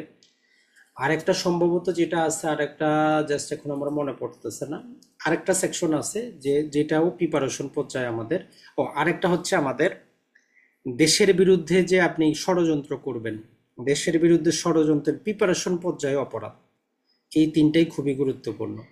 তাইলে দেশের বিরুদ্ধে অপরাধের ক্ষেত্রে, জাল মুদ্রা তৈরি করার ক্ষেত্রে এবং ডাকাতির ক্ষেত্রে, এই 3টা ছাড়া বাকি 99% ক্ষেত্রে প্রিপারেশন পর্যন্ত কোনো অপরাধ না, যতক্ষণ পর্যন্ত আপনি অ্যাটেম্প্ট না করবেন, যতক্ষণ পর্যন্ত কমিশন না করবেন। আশা করি এই কয়টা সেকশন আপনি পড়তেই হবে, এটা আপনি বাদ দিতে পারবেন না। এই কয়টা সেকশন আপনার জন্য বাধ্যতামূলক। আমরা ট্রাই করেছি যতটা সহজে আনা যায় আপনাদের জন্য আনার। তাহলে এই পর্যন্ত আমরা 4টা অপরাধ দেখলাম, আর এই 4টা আপনার লিখিত ভাইবা এমসিকিউ সবসময় গুরুত্বপূর্ণ। এখন আসি আমরা তারপরের গুলো, অতটা বড় না, খুবই ছোট, ইজি, একদম আপনি বাস্তব জীবনের সাথে মিলাইলে খুব সহজে মনে থাকবে। একটা হচ্ছে ক্রিমিনাল মিস অ্যাপ্রোপ্রিয়েশন। এটা আমরা যারাই মানুষ কোনো না কোনোভাবে, ম্যাক্সিমাম 100-র মধ্যে 95 জনই ক্রিমিনাল মিস অ্যাপ্রোপ্রিয়েশন আমরা করি, স্বীকার করি বা না করি, মানে অপরের সম্পত্তি আমরা আত্মসাৎ করি। তো এটা 2টা সেকশন আছে, একটা হচ্ছে জীবিত ব্যক্তির সম্পত্তি আত্মসাৎ করলে হচ্ছে আমার 403, এভাবে মনে রাখবেন। আর ব্যক্তি মারা যাচ্ছে, যেমন আমাদের বাস অ্যাক্সিডেন্ট হয়, লঞ্চ অ্যাক্সিডেন্ট হয়, দেখবেন যে বাস অ্যাক্সিডেন্ট হইলে মানুষ আশেপাশে আইসা ওই যে মানুষের মূল্যবান জিনিসপত্র নিয়ে কিন্তু চলে যায়। এই জন্য মৃত ব্যক্তি বলতে একদম মারা গেছে ওইরকম ব্যক্তি না, যখন মারা যাচ্ছে তার ওই সম্পত্তিটা তার উত্তরাধিকারের কাছে যাবে, আপনি তাদের কাছে নিলেন না, আপনি মেরে দিলেন। তো এই জন্য 404 রাখা হয়েছে। তো সহজে আমরা মনে রাখার জন্য বলি, জীবিত ব্যক্তির সম্পত্তি আত্মসাৎ করলে 403, মৃত ব্যক্তির সম্পত্তি আত্মসাৎ করলে 404। এখন এইটার মধ্যে 403-এ আমাদেরকে যে জিনিসটা বলতেছে যে দেখেন, 403টা মানে এতটা গভীরে, এই সেকশনটাই 2 ঘন্টার আলোচনা। আর এই সেকশনের উপর ভিত্তি করে আমরা যদি বলি যে গত সরকার যে বিরোধী দলীয় নেত্রী ছিল তখন খালেদা জিয়াকে কিন্তু এই সেকশনের অধীনেই তারা কি করছে, শাস্তিটা দিয়ে বসে আছে। কিছু করার নাই, আইনগতভাবে ঠিকই আছে। কিভাবে ঠিক আছে এখন আপনি দেখলে বুঝবেন। 1 নম্বর হচ্ছে আপনার অসাধু উদ্দেশ্য, ইন্টেনশনটা আমরা দেখব। আপনি যে আমার সম্পত্তিটা নিলেন, রাস্তার মধ্যে আপনি চলতেছেন, কথার কথা রাস্তার মধ্যে একটা মোবাইল পাইলেন, ঘড়ি পাইলেন, নেওয়ার পর আপনি নিজে চুপ মারে প্যাকেটে ভরে বাসায় নিয়ে রাখে দিলেন। তাহলে আপনার ইন্টেনশনটা কি? আপনি বলবেন কেউ তো নাই, কেউ তো আমার কাছে আসে নাই, কিন্তু আপনার ইন্টেনশনটা হচ্ছে কেউ যদি না আসে আপনি নিয়ে নেবেন। কিন্তু আইন বলে আপনি যেহেতু একটা জিনিস পাইছেন, আপনি কাউকে জানাবেন, একটা পোস্টারিং করবেন, কোথাও রাখবেন যে এরকম একটা জিনিস পাওয়া গেছে, যদি কেউ থাকে সে নিয়ে যায়, তাইলে আপনি অপরাধী হবেন না। কিন্তু আপনি যখন পাইছেন নিজে গোপনে নিয়ে বাসায় রেখে দিলেন, আপনার ইন্টেনশনটা খারাপ। তাইলে ইন্টেনশন হচ্ছে যে আপনি আত্মসাৎ করবেন। 2 নম্বর ইন্টেনশনটা এখন আরো শুনেন। ধরেন যে আপনার ঘড়িটা আপনি পাইলেন, আপনি জানেন আপনার এই আপনার বন্ধুর এটা মোবাইল, করিম সাহেব আপনার বন্ধু, তার মোবাইল আপনি জানেন। আপনি চিন্তা করলেন যে ঠিক আছে, আইফোন তো ভালো ছবি টবি উঠে, লকও করা নাই, আমি একটু পিকনিকে যাচ্ছি 10 দিনের জন্য, তার 10 দিন আমি ব্যবহার করি। আপনি কিন্তু করিম সাহেবরে বলেন নাই যে ভাই আপনার মোবাইলটা আমি পাইছি। আপনি আপনার ইন্টেনশনও হইলো 10 দিন পরে তারে ফেরত দিবেন। কিন্তু আপনি যে এই 10 দিন ব্যবহার করতেছেন, এই অনুমতি আপনারে কে দিছে? তো এই জন্য বলে যে আপনি যদি নিজের জন্য ব্যবহার করেন, একটু কিছু সময় ব্যবহার করে যদি ফেরতও দেন, তারপরেও এই ধারায় অপরাধ। আর এটাই হচ্ছে মামলার মূল বিষয়বস্তু। আপনি জানেন মোবাইলটা কার, ঘড়িটা কার, জিনিসটা কার, আপনার ইন্টেনশনও তারে ফেরত দিবেন, কিন্তু মাঝখানে 2 দিন আপনি যে ব্যবহার করতেছেন, এটাই অপরাধ। এখন যে ঘটনাটা ঘটছে, আমরা যদি সংক্ষেপে বলি, ওই উদাহরণ দিলে মানুষের মনে থাকে বেশি দিন। এখন ধরেন যে রাজনৈতিক উদ্দেশ্যে কি করা হয়েছে, বিদেশ থেকে জিয়া চ্যারিটেবল ট্রাস্টের জন্য মানুষ কিছু টাকা পাঠাইছে। টাকা পাঠানোর পর একটা অ্যাকাউন্টে আপনি এটাতে জমা করছেন, ভালো কথা, আপনার ইন্টেনশন ভালো, আপনি কিছু করবেন। এর পরবর্তীতে কোনো কারণ ছাড়া আপনি এই টাকাটারে 3টে অ্যাকাউন্টে ট্রান্সফার করে নিলেন। আর কেন ট্রান্সফার করছেন, কি উদ্দেশ্য, সবগুলো ব্যক্তিগত অ্যাকাউন্টে আপনি ট্রান্সফার করছেন। করার 2 বছর পরে আপনি আবার এগুলো ফেরত দিচ্ছেন। কারণ কথা হলো ওই যে 2 বছর আপনি ব্যবহার করছেন, কেন করছেন, আপনি ইন্টেনশনটা কি ছিল? আপনি বোনাফাইড ইন্টেনশন দেখান, নাইলে তো আপনি অপরাধী। কারণ আমার সেকশন বলতেছে কিছু সময় ব্যবহার করে ফেরত দিলেও অপরাধী। এই সেকশনে গিয়ে ধরা খেয়ে গেছে, কিছু করার নাই। কারণ তারা ডিফেন্স করতে পারে নাই যে আপনি ব্যক্তিগত অ্যাকাউন্টে কেন ট্রান্সফারটা করবেন, ওই টাকাটা দিয়ে 2টা বছর তারা কি বেনিফিট পাইছে, এই ডিফেন্স নিতে পারে নাই, ওই জন্য শাস্তি দিয়েছে। এখন আপনি যদি দেখেন আইনগতভাবে 100% কারেক্ট, কিছুই বলার নাই। এখন সেটা ভিন্ন জিনিস, এখন আপনি ওভারঅল কিছু দেখাবেন, সুপ্রিম কোর্টে যাবে, তাদের কাছে আইনের বাইরে অনেক কিছু করার ক্ষমতা আছে, কিন্তু সাবঅর্ডিনেট কোর্টে যারা বিচারক আছেন তাদের কিচ্ছু করার নাই। তাদের কাছে প্রমাণ হয়েছে যে উনি নিছে, ইন্টেনশনটা ব্যাড ছিল, ফেরত দিয়েছে, কিন্তু অপরাধী হয়েছে, অতএব 403 অপরাধ। আশা করি এটা আর কোনোদিন আপনার ভুলার কথা না যে 403-এর মধ্যে 2টা উপাদান আছে। একটা হচ্ছে জিনিসটা নিয়ে নিলেন, কোনোদিন দিবেন না, এটাকে আত্মসাৎ বলে। আর একটা হচ্ছে ফেরত দিবেন, কিন্তু মধ্যবর্তী যে সময়টা আপনি ব্যবহার করতেছেন, ওইটাও অপরাধ। এইটাই হচ্ছে আমার মূল জিনিস। এখন আসি আমরা, শাস্তিটা মনে রাখবেন কিনা নর্মালি দরকার নাই, আপনি শাস্তি মনে না রাখলেও চলবে, তারপরে 2 বছর অথবা জরিমানা অথবা উভয়টা দেওয়া আছে এখানে। এখন আসি মৃত ব্যক্তির সম্পত্তিটা কেমন। যেমন ধরেন যে একটা কার অ্যাক্সিডেন্ট করছে, 5জন ব্যক্তি আছে, ঘড়ি আছে, মোবাইল আছে, এখন আপনি দেখলেন তারা শুয়ে আছে, মারা যাবে, আপনি তার মানি ব্যাগ মোবাইল নিয়ে পালাইলেন। এটা তখন আর 403-এ যাবে না, এটা 404-এ যাবে। তাহলে দেখেন, আপনি উপাদানটা বুঝতে পারলে আপনি নিজেকে নিজেই কিন্তু বিশ্লেষণ করতে পারতেছেন। ঘটনা একই, আপনি আত্মসাৎ করছেন, কিন্তু এখন করতেছেন মৃত ব্যক্তির। অথবা ধরেন যে আপনার বাবা মা বৃদ্ধ, আপনি তাকে সেখানে দেখাশোনা করার জন্য একটা মহিলা রাখছেন, এখন মারা যাওয়ার সময় যেহেতু সেখানে একা থাকে, সে টাকা পয়সা কোথায় রাখে ওই মহিলাই জানে। এখন ওই যখন মারা গেল, ওই মহিলা ওইখান থেকে কিছু টাকা পয়সা সরায় রাখে দিল, আপনি তো আর জানেন না, আপনি জানো না। অতএব লিগালি আপনার কাছে টাকা পয়সা আসার কথা ছিল, আপনি যেহেতু তার বৈধ এলার, কিন্তু ওই কাজের মানুষটা সে টাকাটা রেখে দিছে, তো তখন তার জন্য 404 প্রযোজ্য হবে। তো এটার মধ্যে একই জিনিস, হয় আপনি আত্মসাৎ করেন অথবা কিছু একটা সময়ের জন্য ব্যবহার করেন, অপরাধ অপরাধী হবে, কিছু করার নাই। আর এই ক্ষেত্রে শাস্তিটা বেড়ে যাবে, কারণ এইখানে আপনি একজন মৃত ব্যক্তির সম্পত্তিটা নিয়ে নিচ্ছেন। তো এই জন্য বলতেছে যে 3 বছর এবং অর্থদণ্ড সাধারণ ব্যক্তি হইলে। আর যাকে আপনি দায়িত্ব দিছিলেন যে আপনার বাসায় যে কাজ করতো, যাকে আপনি বিশ্বাস করে আপনার বাবা মা বা ওই ব্যক্তির দেখাশোনার করা দায়িত্ব দিচ্ছেন, আর সে আপনার বিশ্বাস ভঙ্গ করছে, এই জন্য তার শাস্তি আরো বেড়ে যাবে 7 বছর। এইভাবে যদি একবার কল্পনা করেন, দেখবেন যে পেনাল কোড পড়তে আরো মজা লাগবে, অনেক ভালো একটা জিনিস, কিন্তু অতটা কঠিন কিছু না। তাহলে জীবিত ব্যক্তি হইলে 403 ব্যবহার করব, মৃত ব্যক্তি হইলে 404 ব্যবহার করব। জীবিত ব্যক্তি হইলে শাস্তিটা কম, অথবা অথবা দেওয়া আছে। মৃত ব্যক্তি হইলে আমরা দেখব যে নিজের লোক করছে কিনা, আপন লোক, ঘরের লোক করলে শাস্তি বাড়বে 7 বছর, যদি অন্য কোনো ব্যক্তি নেয় তাহলে 3 বছর। এইভাবে আপনি মনে রাখতে পারেন, আপনার জন্য আশা করি যে আর ভুলবেন না। এখন আসি সিবিটি, ক্রিমিনাল বিস অফ ট্রাস্ট 405। এটার মধ্যে যদি আমরা বলি, এটার মধ্যে খালি উপরে থেকে একটা দেখেন, এইখানে যে আপনি সম্পত্তিটা পাইছেন, রাস্তার দিকে হাঁটতেছিলেন আপনি পাইছেন, কারো বাসায় গেছেন পাইছেন, কোনো একটা ওয়াশরুমে গেছেন সেখানে আপনি পাইছেন, মানে অর্ডিনারি বিজনেসে আপনার হাতে আসছে। আর পরেরটা হচ্ছে যে আপনারে কেউ বিশ্বাস করে একটা জিনিস রাখতে দিছে, আপনারে ইন্ডাস্ট্রি বানাইছে, আপনারে বিশ্বাস করে একটা জিনিস পরিচালনা করার জন্য দিছে।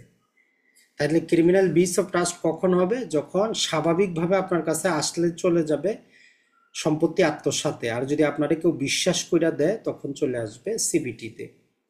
তো এখানে কি বলতেছে দেখেন, যখন কোনো ব্যক্তি কোনো সম্পত্তির জিম্মাদার হয়, তো 1 নম্বরে সে অসাধু উদ্দেশ্যে কয়েকটা কাজ করে।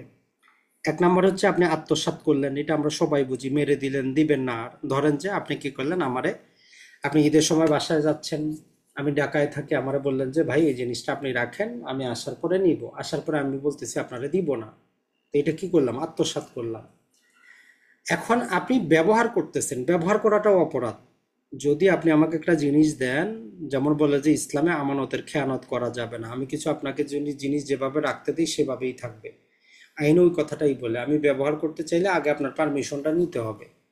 যদি আমি কি করি, ব্যবহার করি, কিন্তু আমার আইনগত ব্যবহার করার কোনো অধিকার নাই, কিন্তু আমি ব্যবহার করতেছি।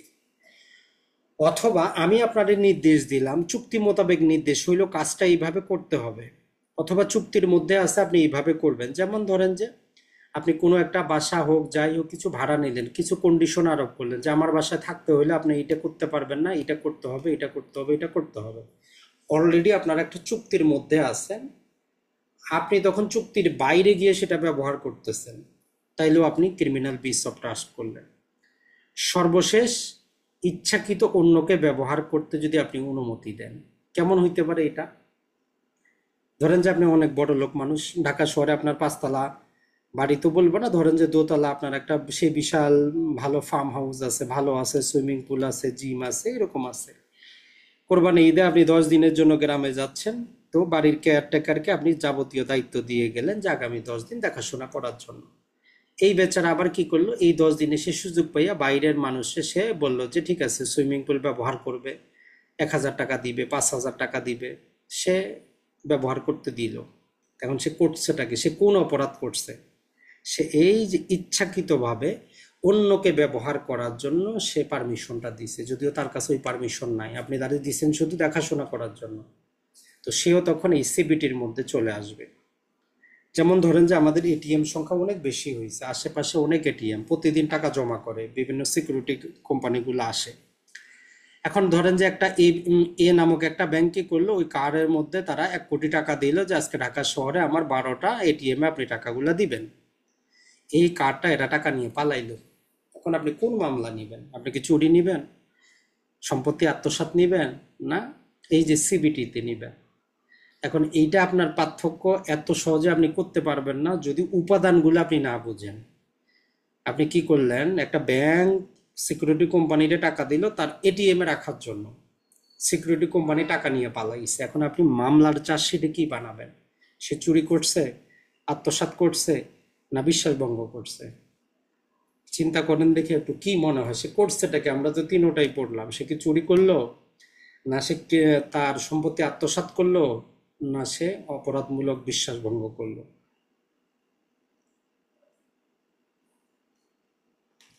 এখন আপনি যদি চিন্তা করেন, আপনি হয়তো বলবেন যে অপরাধমূলক সে বিশ্বাস ভঙ্গ করলো বা চুরি করলো, যেটাই বলেন ওর পিছনে আপনার স্পষ্ট ক্লিয়ার ধারণা থাকতে হবে।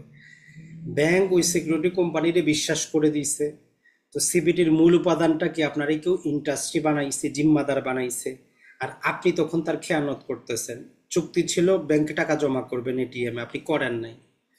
এখানে কিন্তু চুরির মধ্যে কিন্তু ওইরকম কোনো কন্ডিশন নাই যে আমি কাউকে ইন্ডাস্ট্রি বানাইতে হবে, সম্পত্তি আত্মসাতেও ওইরকম কিছু নাই। তাহলে সে কি করলো, ওই সিকিউরিটি কোম্পানি ক্রিমিনাল বিস অফ ট্রাস্ট করলো, 405 ধারা প্রযোজ্য হবে। যেমন সম্ভবত আজ থেকে 5 বছর আগে যদি আপনি ভারতের মধ্যে এরকম একদম হুবহু এই ঘটনাটাই ঘটছে, যে ওই সিকিউরিটি কোম্পানি কি করছে, প্রায় 5 কোটি টাকা নিয়ে তারা চলে গেছে নাই। 3 দিন পরে যখন তাদেরকে গ্রেফতার করছে, এখন পুলিশের একদিন লাগছে শুধু এটার ডিফারেন্স করা যে কোন ধারার অধীনে চার্জশিটটা সে দিবে। সে কি চুরি দিবে, না যে সে সম্পত্তি আত্মসাৎ দিবে, না ক্রিমিনাল বিস অফ ট্রাস্ট দিবে। 3 দিন পরে যায়, তারপরে যায় তারা কি করবে আর। কারণ পুলিশরা তো নর্মালি, আপনি সাধারণ চাকরি, সাধারণ পড়াশোনা করেও আপনি পুলিশ হইতে পারেন। সামান্য পেনাল কোডের গুলার সামান্য একটু জ্ঞান থাকলে পুলিশের কনস্টেবল থেকে বিভিন্ন প্রকার প্রমোশন পায়, এসআই হয়ে যায়, আইও হয়ে যায়, সুবিধা আছে। তাদের কাছে আইনের কোনো ডিগ্রি কিন্তু নাই। তো শেষ পর্যন্ত তারা আইনজীবী শরণাপন্ন হয়ে বলল যে না, এটা হবে কি, সিবিটিতে আসবে। এইটা হচ্ছে কথা। তো এইভাবে যদি উদাহরণ সহ আপনি একটু পড়েন, একদম ইজি, কঠিন কিছুই না। শাস্তিটাও মোটামুটি চুরির মতোই। চুরিতে যেমন আমরা 4টা শাস্তি পড়ছি, এটাতেও 4টা। 406 বলতেছে কি, সাধারণ সাধারণ বিশ্বাস ভঙ্গ করলেন, তো এটা শাস্তিটা কম, 3 বছর। এখন ধরেন যে আপনি কুরিয়ার কোম্পানিকে কোনো একটা জিনিস দিলেন ঢাকা থেকে চট্টগ্রামে পৌঁছাইতে, এরাই মেরে দিল, আত্মসাৎ করে বসে আছে, তাইলে এদের 7 বছর পর্যন্ত। আপনার বাড়ির লোক, আপন লোক, কাজের লোক, যারা আপনার বিশ্বস্ত, যাদেরকেও আপনি ইন্টারেস্ট করে কিছু রাখছেন, এরা যদি আত্মসাৎ করে তাইলে 7 বছর। আর সবচেয়ে গতবার সম্ভবত এটা ছিল যে সরকারি কর্মকর্তা অথবা ব্যাংকে যারা লেনদেন করে, ব্যাংকের যারা কর্মকর্তা আছে, এরা যদি আত্মসাৎ করে তাইলে এদের শাস্তিটা সবচেয়ে বেশি। তাইলে সরকারি কর্মচারী অথবা ব্যাংকের কর্মকর্তা যদি এইরকম আত্মসাৎ করে, এদের শাস্তিটা 10 বছর, এমনকি যাবজ্জীবনও হইতে পারে। এটাই বারবার আসে এই 409টা, এটা একটু মনে রাখবেন হাইলাইট করে। এই 3টা কিন্তু তেমন আসে না। তাহলে সরকারি কর্মকর্তা বা ব্যাংকের কর্মকর্তা যদি অপরাধমূলক বিশ্বাস ভঙ্গ করে, তার শাস্তি যাবজ্জীবন অথবা 10 বছর, অথবা এবং সাথে জরিমানা হইতে পারে। আর একটা জিনিস মনে রাখবেন, যখনই কোথাও শাস্তি দেখবেন 10 বছর, শুধু একটা ব্যতিক্রম বাদ দিয়ে সব জায়গায় জরিমানাটা বাধ্যতামূলক। এখন যদি কেউ পেনাল কোড, আমরা গত ক্লাসে পড়াইছি, তাহলে বলতে হবে যে কোন সেকশন বাদ দিয়ে। পেনাল কোডে যত জায়গায় শাস্তি আপনি 10 বছর দেখবেন, জরিমানাটা বাধ্যতামূলক এবং থাকবেই, শুধু একটা সেকশন বাদ আছে। আর সেটা হচ্ছে কি, ওই যে আপনি culpable homicide not amounting to murder, যেখানে শুধু নলেজ থাকে, সেখানে অথবা অথবা দেওয়া আছে। এর বাইরে যত সেকশন পাবেন 10 বছর হইলেই জরিমানাটা বাধ্যতামূলক থাকে। আবার কিছু কিছু মামলা 7 বছরে থাকো এবং থাকে, এটারও একটু ব্যতিক্রম আছে। আর যখন আপনি দেখবেন যে পেনাল কোডে কোথাও 2 বছর, 3 বছর, 1 বছর, 2 বছর, 3 বছর, 1 বছরে যদি শাস্তি হয়, জরিমানাটা অপশনাল হয়, অথবা অথবা থাকবে। মানে এটা কমন, 100-র মধ্যে 95 ভাগ একই রকম। একটা দুইটা ব্যতিক্রম আছে। তো এই প্যাটার্নটা মনে থাকলে আপনার বুঝতে সুবিধা হবে। তাইলে নর্মালি আপনি এভাবে মনে রাখবেন, 7 বছরের কমে থাকলে জরিমানাটা অপশনাল, অথবা অথবা থাকে। 7 বছরের বেশি থাকলে জরিমানাটা বাধ্যতামূলক। যেমন ধরেন যে এখানে 7 বছর আছে এবং দেওয়া আছে। চুরির ক্ষেত্রে আমরা দেখেছি 7 বছরে এবং দেওয়া আছে। একটা দুইটা ব্যতিক্রম বাদ দিয়ে সব জায়গায় কিন্তু বাধ্যতামূলক। এখন আসি চোরাই মাল। এই যে 378 আমরা কি পড়েছি, চুরি, তাহলে চুরি জিনিস চোরাই মাল। 383-তে এক্সটর্শন, এটাও চোরাই মাল। 390-তে দস্যুতা, এটাও চোরাই মাল। 304 আর 303 আর 304-এর মধ্যে যে আমাদের ক্রিমিনাল মিস অ্যাপ্রোপ্রিয়েশন, এটাও চোরাই মাল। 405-এ যে ক্রিমিনাল বিস অফ ট্রাস্টের মাধ্যমে যে সম্পত্তি, এই সমস্ত সম্পত্তির সাধারণ নাম হচ্ছে স্টোলেন প্রপার্টি। তো এই জন্য এইটাও আবার আসে যে স্টোলেন প্রপার্টি কত ধারায় আছে, শুধু ডাকাতির মাল বাদ দিয়ে। কারণ ডাকাতির মালের জন্য তারা একটা পৃথক সেকশন রেখেছে 412। 412 বলতেছে যদি আপনি কি করেন জেনে সুজে ডাকাতির মাল যদি গ্রহণ করেন আপনার শাস্তিও 10 বছর যাবজ্জীবন হইতে পারে। তাহলে আমরা 410টা আমাদের জন্য গুরুত্বপূর্ণ যে স্টোলেন প্রপার্টি, ডাকাতির সম্পত্তি বাদ দিয়ে বাকি সমস্ত সম্পত্তি কি হচ্ছে স্টোলেন প্রপার্টি। আর একটা কন্ডিশন হচ্ছে যে প্রকৃত মালিকের কাছে আসলে ওই চোরাই মাল আর চোরাই মাল থাকে না। কেমন? যেমন ধরেন যে আপনার একটা ঘড়ি চুরি হয়েছে, কথার কথা আপনি একজন মানুষ, আপনার একটা ঘড়ি চুরি হয়েছে, এই চোরে নিয়ে বি এর কাছে বিক্রি করছে, বি সি এর কাছে বিক্রি করছে, সি ডি এর কাছে বিক্রি করছে। স্বাভাবিকভাবে যেটা হয় পুলিশের কাছে আইনগত ক্ষমতা থাকে, সে যখন পাবে ওই জিনিসটা সে নিয়ে নিতে পারবে এবং যার কাছে পাইছে তার নামেও মামলা দিবে। কিন্তু যদি ভাগ্যক্রমে দেখা যায় যে আপনি আবার কম দামে পায়া ওই জিনিসটা কিনতেছেন, এখন আপনারই জিনিস আপনার কাছেই আসলো, আপনি কিন্তু কিনছেন চোর থেকে, চোরাই মার্কেট থেকে, তাইলে আপনি গ্রেফতার হবেন না, আপনার বিরুদ্ধে মামলা চলবে না। তাহলে এইভাবে প্রকৃত মালিকের কাছে যদি চোরাই মাল যায় ওইটা চোরাই মাল থাকে না, এটাই একটা কথা। তাহলে 411 আমরা কিভাবে পড়বো? কেউ যদি জেনে শুনে চোরাই মাল গ্রহণ করে 3 বছরের শাস্তি হইতে পারে। ডাকাতির মাল গ্রহণ করলে যাবজ্জীবন হইতে পারে। যারা অভ্যাসগত চোরাই মাল, মানে যেমন দেখবেন যে বাংলাদেশে বেশিরভাগে চোরে যে চেইনগুলো চুরি হয়, অলংকার চুরি হয়, কিছু সিন্ডিকেট স্বর্ণ ব্যবসায়ী আছে, এরা এগুলো কিনে, কেনার পরে এগুলা তারা মিল্ড করে বার আকারে আবার বিক্রি করে। তো পুলিশের কাছে কিন্তু তথ্য আছে যে কোন ব্যবসায়ীটা চোরাই মাল কিনে। ওই জন্য বলতেছি এদের জন্য এই 413 প্রযোজ্য হবে, যারা অভ্যাসগতভাবে চোরাই মাল কিনে। আর 414টা এমন কথা বলতেছে যদি আপনি চোরাই মাল লুকাইতে সহযোগিতা করেন, যেমন ধরেন যে আপনার আত্মীয়, তারকে আপনি জানেন সে চোরাই মাল কিনে ব্যবসা করে, আপনার বাসায় আইনা সে মূল্যবান একটা জিনিস রাখছে, আপনিও অপরাধী হবেন 414তে। অথবা কোনো প্রকার ভাবে সেটা অবসায়নে ডিসপোজবে আপনি সহযোগিতা করেন, কোনো রকম ভাবে চোরাই মালের সাথে যদি আপনি সম্পর্কযুক্ত থাকেন আপনি অপরাধী।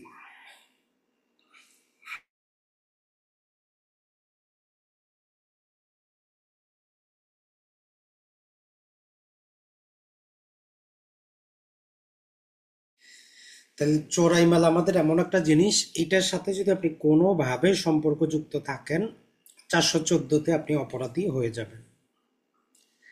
এটা থেকে প্রতিবারই কোনো না কোনোভাবে একটা এমসিকিউ আসে, এটা একটু দেখার চেষ্টা করবেন। Just 1 second.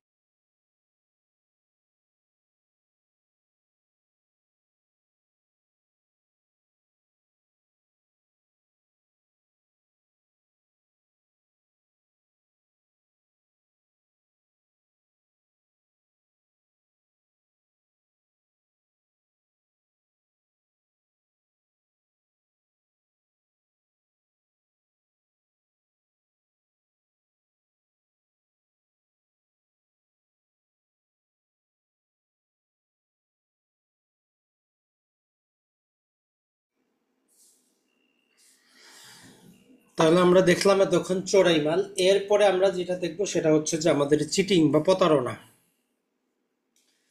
তো 415 থেকে 420 পর্যন্ত এই টোটাল আমার 5-6টা সেকশনে আমাদের জন্য গুরুত্বপূর্ণ। তো প্রথমেই আমরা চিটিং কাকে বলে ডেফিনিশনটা একটু দেখি।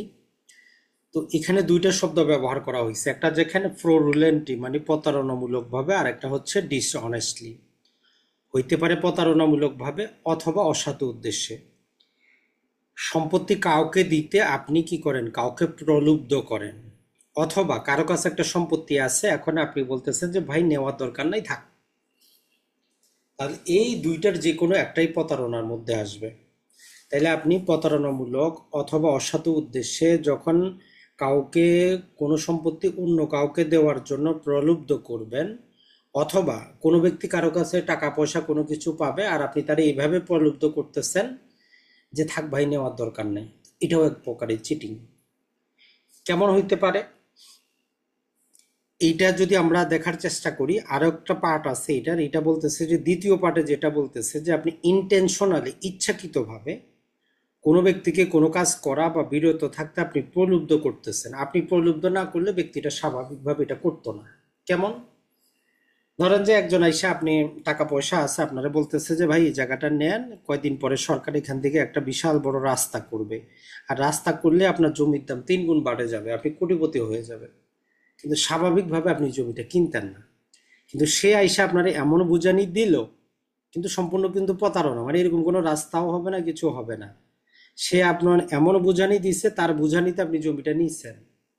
তো ওই ব্যক্তি একটা অপরাধ করছে, এটারে বলে যে চিটিং। তাহলে কারণ যে কাজটা আপনি স্বাভাবিকভাবে করতেন না, কিন্তু তার প্রলোভদের কারণে আপনি ওই কাজটা করছেন, অথবা যেই কাজ থেকে আপনি বিরত থাকতেন না, তার প্রলোভদের কারণে বিরত থাকছেন, এটাও এক প্রকারের চিটিং।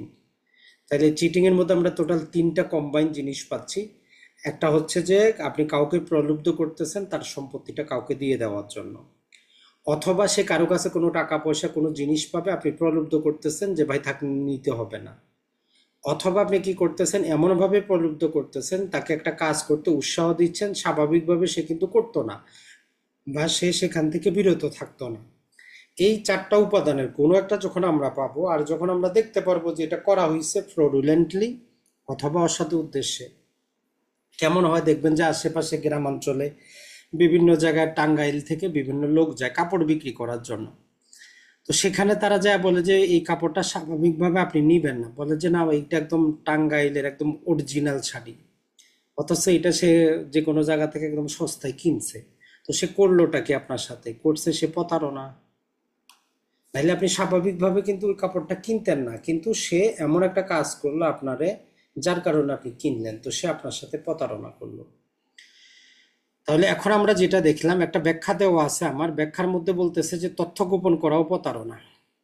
যে কোনো একটা দোকানে গেছেন, ধরেন যে দোকানে দেওয়ার পর আপনি যে কোনো একটা ক্রিম হোক বা জিনিস হোক, যে কোনো দ্রব্যাদি হাতে নিলেন। আপনি, বাংলাদেশে কিছু লোক আছে দেখবেন যে তাদের ইন্ডিয়ান প্রোডাক্ট খুব পছন্দের, তো টিভিতে ইন্ডিয়ান অ্যাডগুলো দেখে চিন্তা করে যে ওগুলো অরিজিনাল। তো ব্যবসায়ীরা তো বৈধভাবে আনে না, চোরাই পথে আনে, আবার কেউ 2 নম্বরেই শুধু সিল মারে। এখন আপনি ওই জিনিসটা হাতে নিয়ে বলতেছেন যে ভাই এটা তো ইন্ডিয়ার অরিজিনাল, তাই না? এখন দোকানদার নীরব আছে, কিছু বলে না, তা আপনি নিয়ে নিছেন। এখন এই তার নীরবতাও এক প্রকারের চিটিং। কারণ যদি সেটা না হয়, তার বলা উচিত ছিল যে না এটা বাংলাদেশেরই, কিন্তু সে কিন্তু নীরব আছে, তার মানে নীরবতা বা তথ্য গোপনটাও এক প্রকারের প্রতারণা।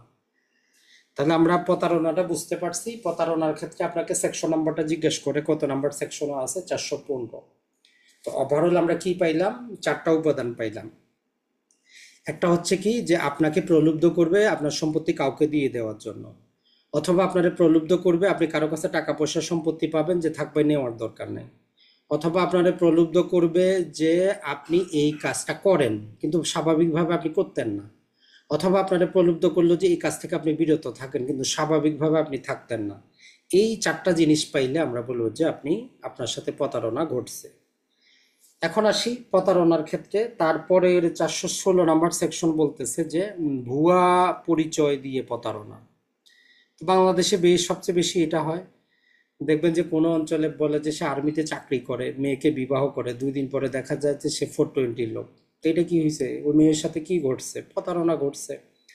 আপনি কোনো ছেলেকে বিশ্বাস করছেন, সে বলতেছে তার 10টা বাড়ি আছে, গাড়ি আছে, ওই দেখে আপনি তার প্রতি প্রলুব্ধ হয়েছেন। দেখা গেল যে তার ভাঙা বাড়িটা, তো আপনার সাথে প্রতারণা ঘটছে। কারণ স্বাভাবিকভাবে আপনি ওই কাজটা করতেন না, কিন্তু তার প্রলোভদের কারণে করছেন, তো আপনার সাথে প্রতারণা করছে। অথবা বাংলাদেশে দেখবেন যে পুলিশ অফিসাররা বিভিন্ন দোকানে গিয়ে কি করে, কম দামে জিনিসটা। এখন এক ব্যক্তি এসে পুলিশের পরিচয় দিল, হ্যাঁ যে আমি থানার মধ্যে নতুন আসছি, ঠিক আছে কি কি আছে দিয়ে দেন, 10,000 টাকা জিনিস দেন, টাকা কালকে পাবেন। তো স্বাভাবিকভাবে কিন্তু দোকানদার বাকি দিত না, কিন্তু সে পুলিশের পরিচয় দিছে, দেওয়ার কারণে দোকানদার দিছে। তো দোকানদারের সাথে কি ঘটলো, 416 ধারার কারণে অপরাধ ঘটছে, ভুয়া পরিচয় ব্যবহার করছে। এখন যদি আমরা আসি, আমাদের 3টা সেকশন পাবো শাস্তির।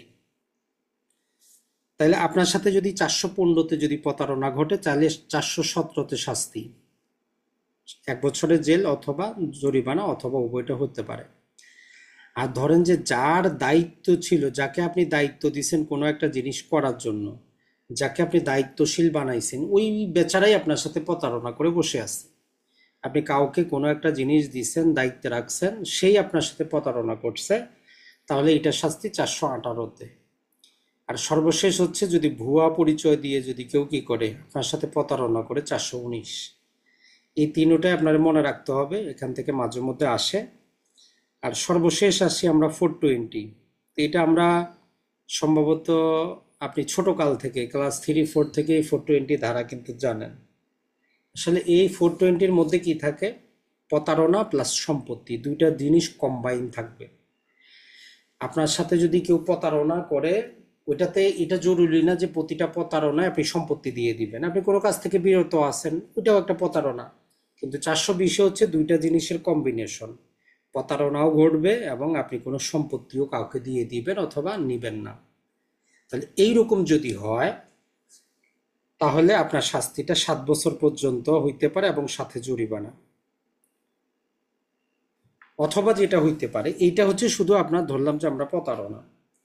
এখন আপনি সম্পত্তি হস্তান্তরের বলতে বোঝা যায়, যেমন ধরেন যে কেউ আপনি একটা দলিল তৈরি করলেন, এখন আমি কি করলাম ওই দলিলের মধ্যে পরিবর্তন করলাম, 22 শতক জমি ছিল, আমি করে দিলাম 100 শতক। ওই দলিলের মধ্যে ওই ডকুমেন্টের মধ্যে যদি আমি কোনো প্রকার পরিবর্তন করি স্বাক্ষর করি, তাহলে এটাও একটা প্রতারণার মধ্যে আসবে। জালিয়াতি আমরা আসবো একটু পরে, কিন্তু ওইটার মধ্যেও কি আসবে, এই 420 ধারা প্রযোজ্য হবে। তাহলে 420টার মধ্যে মনে রাখবেন দুটা জিনিস থাকে, প্রতারণাও থাকে প্লাস সম্পত্তি। 420 ধারা মামলা করতে হলে এই দুইটা কন্ডিশন ফুলফিল করতে হবে, যে আমার সাথে প্রতারণা ঘটছে এবং আমার সম্পত্তি হস্তান্তরিত হয়েছে। শুধু প্রতারণা হইলে 420 আসবে না, কোনটা আসবে, 400 আমাদের এই 17 আসবে। পার্থক্যটা কিন্তু বুঝেন। আপনার সাথে একটা প্রতারণা ঘটছে, কোনো সম্পত্তি আপনি দেন নাই, 420 ধারা মামলা খারিজ হবে। 420-এ যাইতে হইলে আপনার সাথে কি করতে হবে, প্রতারণা লাগবে। কেমন, যেমন ধরেন যে যেটা স্বাভাবিক হয়, বাংলাদেশে ছেলে আর মেয়ে প্রেম করে বিয়ে শাদী করে, অনেক কিছু করে বা বিয়ে করবে এরকম করে, তো দেখেন যে অনেকেই ছেলেকে টাকা পয়সা দেয় বা ছেলে মেয়ের কাছ থেকে টাকা পয়সা নেয়, চিন্তা করে যে ভবিষ্যতে বিয়ে শাদী করব, সংসার করব। তো এক নম্বর হইছে যখন ধরেন যে তার সাথে কি হলো, সম্পর্ক ঘটলো, কথা দিয়ে কথা রাখে নাই, চিটিং ঘটলো। কিন্তু ধরেন যে ওই ছেলে মেয়ের কাছ থেকে 20 লাখ টাকা নিছে, তো এই টাকাটা কি সে তারা হাওলাত দিছে, দেয় নাই, তার সাথে একটা সম্পর্ক ছিল, একটা বিশ্বাসের ভিত্তিতে দিছে। তাহলে প্রতারণাও ঘটছে, সম্পত্তিও হইছে। তখন ওই মেয়ে যখন মামলা করবে 420 ঘটবে। আর যখন স্বাভাবিকভাবে সম্পত্তি দিবে না, যখন তার সে অন্য কোনো চিটিং এর মামলা করবে, তো সেটা ঘটবে 417-তে। এটাই পার্থক্য, আর কিছু না। তাহলে আপনার সাথে যদি কোনো প্রতারণা ঘটে আর ওই প্রতারক যদি আপনার কোনো কোনো সম্পত্তি নিয়ে নেয়, তাহলে 420-এ যাবেন। আর যদি প্রতারণা ঘটছে, কোনো সম্পত্তি নেয় নাই, কিন্তু আপনার কি হয়েছে, আপনার শরীর, আপনার সম্পত্তি, আপনার খ্যাতি, এগুলার সমস্যা হয়েছে, তাহলে 417 দ্বারায় তার শাস্তি হবে। এইটাই হচ্ছে প্রতারণার মধ্যে আমাদের মূল জিনিসটা। তাহলে এখানে যতগুলা সেকশন আছে, কাজের যদি আমরা বলি, কাজের হচ্ছে আমাদের 3টা সেকশন। একটা হচ্ছে 415 ডেফিনেশনটা আমরা দেখব, যে 4টা উপাদান আছে, যে আমি কোনো সম্পত্তি কাউকে দিয়ে দিব অথবা ও তাকে তার কাছ থেকে যাতে না নেই এরকম আমাকে প্রলুব্ধ করা হবে, অথবা আমাকে কোনো কাজ করতে প্রলুব্ধ করা হবে বা কোনো কাজ থেকে বিরত থাকতে প্রলুব্ধ করতে হবে। তো এটা হচ্ছে 415। এরপরে আমাদের জন্য গুরুত্বপূর্ণ যে জিনিসটা, সেটা হচ্ছে যে আমাদের ওই যে 416টা, যেটা আমরা ভুয়া পরিচয় ব্যবহার করে যদি প্রতারণা করি। আর সর্বশেষ হচ্ছে আমাদের এই 420, প্রতারণাও থাকবে, সম্পত্তিও হস্তান্তরিত হবে। তাহলে 420 দ্বারা আমরা যাইতে পারবো, না হলে আমরা যাইতে পারবো না। তাহলে কেউ যদি কারো সাথে বিশ্বাস ভঙ্গ করে, চিটিং করে, যদি সম্পত্তি না থাকে, 420-এ মামলা খারিজ হবে। এটা মনে রাখবেন, ইজি একদম মনে রাখা। এখন চলে আসি আমরা সম্পত্তি বিনষ্ট করা, মিসচিপ। তো এইটা মাঝে মধ্যে আপনাকে সেকশন নাম্বারে জিজ্ঞেস করে যে মিসচিপ কত সেকশনে দেওয়া আছে। তাহলে মিসচিপ মানে হচ্ছে কোনো সম্পত্তি নষ্ট করা, বিনষ্ট করা, দাম কমিয়ে দেওয়া, অবমূল্যায়িত করা, ড্যামেজ করা, বিকল করে দেওয়া। এখন এটার মধ্যে অনেকগুলো ছোট ছোট উপাদান আছে। এক নাম্বার হচ্ছে কোনো ব্যক্তি ইচ্ছাকৃতভাবে অথবা তার জ্ঞান আছে, মানে আপনি ইন্টেনশনালি করতেছেন, অথবা আপনি যে কাজটা করতেছেন আপনার নলেজ আছে যে কাজ করার ফলে আপনার ক্ষতি হবে। কেমন, যেমন ধরেন যে আপনি ভালো নতুন একটা আইফোন কিনে আনছেন, তো আমি ইন্টেনশনালি কি করলাম, আপনার আইফোনের উপরে স্ক্রিনটার মধ্যে এক সাইডে একটু কি করলাম, যে কোনো কিছু দিয়ে দাগ দিয়ে দিলাম। ভালো একটা মার্সিডিজ গাড়ি কিনছেন 2 কোটি 4 কোটি 10 কোটি টাকা দিয়ে, আমি এসে গ্লাসের মধ্যে কি করলাম, পয়সা দিয়ে দাগ টেনে দিলাম, তো ইন্টেনশনালি আপনার ক্ষতি করলাম। এই জন্য বলতেছে যে যেখানে আপনি ইন্টেনশনালি করেন, হয় আপনার ইচ্ছা আছে অথবা আপনার জ্ঞান আছে। এখন এই যে অবৈধ ক্ষতি, মানে যেই ক্ষতি আপনার আইনগত হওয়ার কথা না, যদি আপনি এরকম অবৈধ ক্ষতি করেন, যদি জনসাধারণের ক্ষতি হয় বা কোনো ব্যক্তির ক্ষতি হয় বা কোনো সম্পত্তিতে, যেটা আমরা বললাম আইফোনের মধ্যে, গাড়ির মধ্যে বা কোনো জায়গায় কোনো সম্পত্তিতে আপনি ধ্বংস করেন বা এমন পরিবর্তন করেন যাতে তার কর্মদক্ষতা কমে যায়, এমনও কিছু জিনিস আছে যেটার মধ্যে আপনি কি করছেন, এমন পরিবর্তন করছেন যে যেটা কোনো একটা জিনিস, ধরেন যে একটা মেশিন ঘন্টায় সে হয়তো 100টা জিনিস বানাইতে পারে, এখন ওইটার মধ্যে আপনি এমন একটা পরিবর্তন করছেন এখন তার কর্মদক্ষতা কমে গেছে, সে 80টার বেশি পারে না। তো তাহলে আপনি কি করলেন, বিনষ্ট করলেন।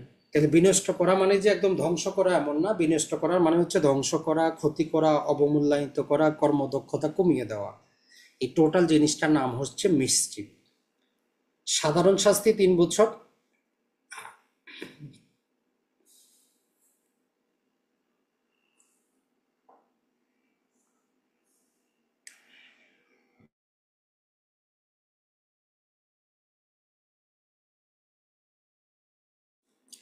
তাহলে সাধারণ শাস্তিটা হচ্ছে আমাদের 3 বছর।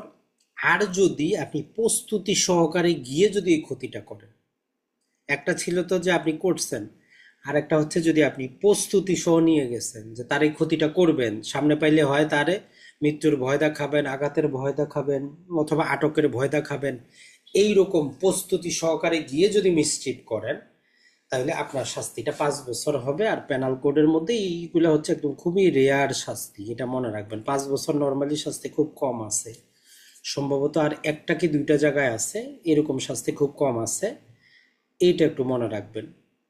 তাইলে মিসচিফ যদি প্রস্তুতি সহকারে করতে যান তাহলে 5 বছরের শাস্তি হবে আপনার। এরপরে চলে আসি আমরা ক্রিমিনাল ট্রেসপাস।